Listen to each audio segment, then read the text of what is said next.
வணக்கம். நான் வந்து கயல்வெளி பேசுகிறேன். 18 குழந்தைகளுக்காக கிட்டத்தட்ட ஒரு 15-20 நாளாக நான் போராடிட்டு இருக்கேன். நம்ம ஏப்ரல் 5ஆம் தேதியிலேருந்து இன்ன வரைக்கும் போராடிட்டு இருக்கிறது மக்களுக்கு தெரியும். எவ்வளவோ போராட்டங்கள் போராடி அமைச்சர் கீதா ஜீவன் அம்மையார் அவர்கள் வரைக்கும் வாட்ஸ்அப்புக்கு தெளிவாக கலெக்டர்லேருந்து எல்லாருக்கும் அனுப்பி கூட எங்களுக்கு நியாயம் கிடைக்கவில்லை. அவசரமாக உண்மை கூறிய குழந்தை விதீஷ் அவர்களுக்கும் ஹரிஷ் அவர்களுக்கும் மற்றும் எனது குழந்தைக்கும் அவசரமாக இன்னைக்கே இன்னைக்கே எங்களுக்கு வந்து சிடபிள்யூசியிலேருந்தே விடிவு கொடுத்துட்டாங்க. எங்களுக்கு உங்கள் குழந்தைங்களே வேணாம் அப்படின்னு. நான் குழந்தைங்களை விடுறப்பையும் திருமணமானவ தான், குழந்தைங்களை கூட்டிகிட்டு வரப்பையும் திருமணமானவ தான். ஆனால் என்னுடைய பர்சனல் லைஃப்பை அசிங்கப்படுத்தியிருக்காங்க. அது மட்டும் இல்லாமல் என் குழந்தைகளுடைய முக்கியமாக 18 குழந்தைங்களுடைய முக்கியமான பிரச்சனைகளை கேட்கவே இல்லை.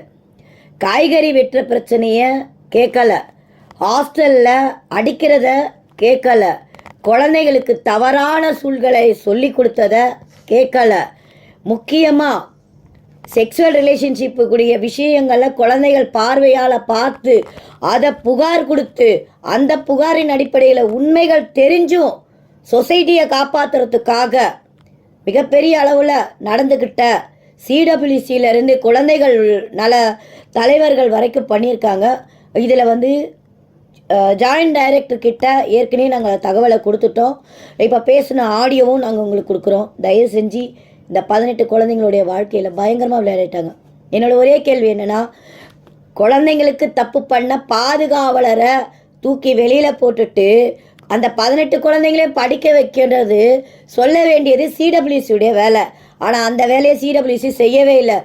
ஆமாம், இந்த குழந்தைங்களாம் கம்ப்ளைண்ட் கொடுக்குதுங்க, அதனால் இந்த குழந்தைங்களை யாரையுமே படிக்க வைக்க வேணாம்னு சொல்லி அவங்களுக்கு சப்போர்ட்டடாக இருந்து நீங்கள் ஒரு 3 மாதத்துக்கு செட்டை திறக்காதீங்க, அதுக்கப்புறமா நீங்கள் திறந்துக்குங்கன்னு சொல்லி அவங்களுக்கு ஐடியாவை கொடுத்து அவங்களுக்கு சப்போர்ட்டடாக செஞ்சு, ஏன் இவ்வளோ தூரம் நான் சொல்கிறேன்னா, அவசரமாக 3 குழந்தைங்களுக்கு மட்டும் விடுதலை கொடுத்துட்டாங்க. இன்னும் எங்களுடைய திங்ஸை எடுக்கலை. இதுக்கெல்லாம் எங்களுக்கு முடிவு கிடைக்கல. இதுக்கெல்லாம் எங்களுக்கு முடிவு கிடைக்கணும், பத்திரிகையாளர்களாகிய நீங்கள் தான் இந்த உண்மைகளை கொண்டு வரணும். இதை கொண்டு வந்தால் மட்டும்தான் எங்களுடைய 18 குழந்தைங்களுடைய வாழ்வாதாரம் நிலைக்கும். முக்கியமாக நான் என்ன சொல்கிறேன்னா, படிக்க முடியாத பிள்ளைங்க, கஷ்டப்படுற பிள்ளைங்கள தான் ஹாஸ்டலில் சேர்த்து படிக்க வைக்கிறோம். அப்படியாப்பட்ட குழந்தைங்க கிட்ட தவறான முறையில் நடந்துக்கிறவங்க கிட்ட இருக்கக்கூடிய உண்மைகளை விசாரணை செய்யாமல் மிகவும் கேவலமான முறையில் திரு சித்ரா அம்மையார்கள் எனக்கு வந்து பாஸ்கர் கிட்ட நீ எதுக்கு உண்மையை சொல்கிற, பாஸ்கர் கிட்ட நீ ஏன் தனிப்பட்ட முறையில் பேசுகிறேன்னு சொல்லி என் அப்பா ஸ்தானத்தில் இருக்கிறவரை ரொம்ப ஒரு மாதிரி பேசிக்கிட்டு இருக்காங்க. அவரும் கமிட்டியில் இருக்கக்கூடிய ஒரு முக்கிய பொறுப்பாளர்.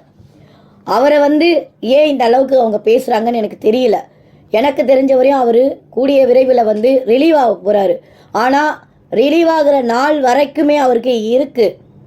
அவர் மொத்தமாக வெளியில் போயிட்டா பரவாயில்ல, இன்னும் அவர் வெளியில் போகலை. அவர் உடல்நிலை சரியில்லாதப்போ லீவில் இருக்கார். அவர் லீவில் இல்லாத அந்த டைமில் அவருக்கே தெரியாமல் விசாரித்து அவர் எங்களுடைய குழந்தைங்களுக்காக எந்த சப்போர்ட்டும் பண்ணக்கூடாதுன்னு சொல்லி இந்த வேலையை பண்ணியிருக்காரு. இந்த வேலையை வந்து சித்ராமா பண்ணியிருக்காங்க. அது மட்டும் இல்லாமல் என்னை கைது செய்வதாக என்னையவே மிரட்டுறாங்க. ஸோ நான் வாழ்த்துக்கள் தான் சொல்லிட்டு வந்திருக்கேன்.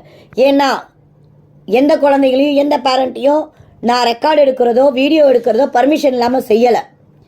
பர்மிஷனோட தான் செஞ்சுருக்கேன். அதுக்கு என்கிட்ட ஆதாரம் இருக்குது. அதை நான் நீதிமன்றத்தில் ஒப்படைக்கலாம் இருக்கேன்.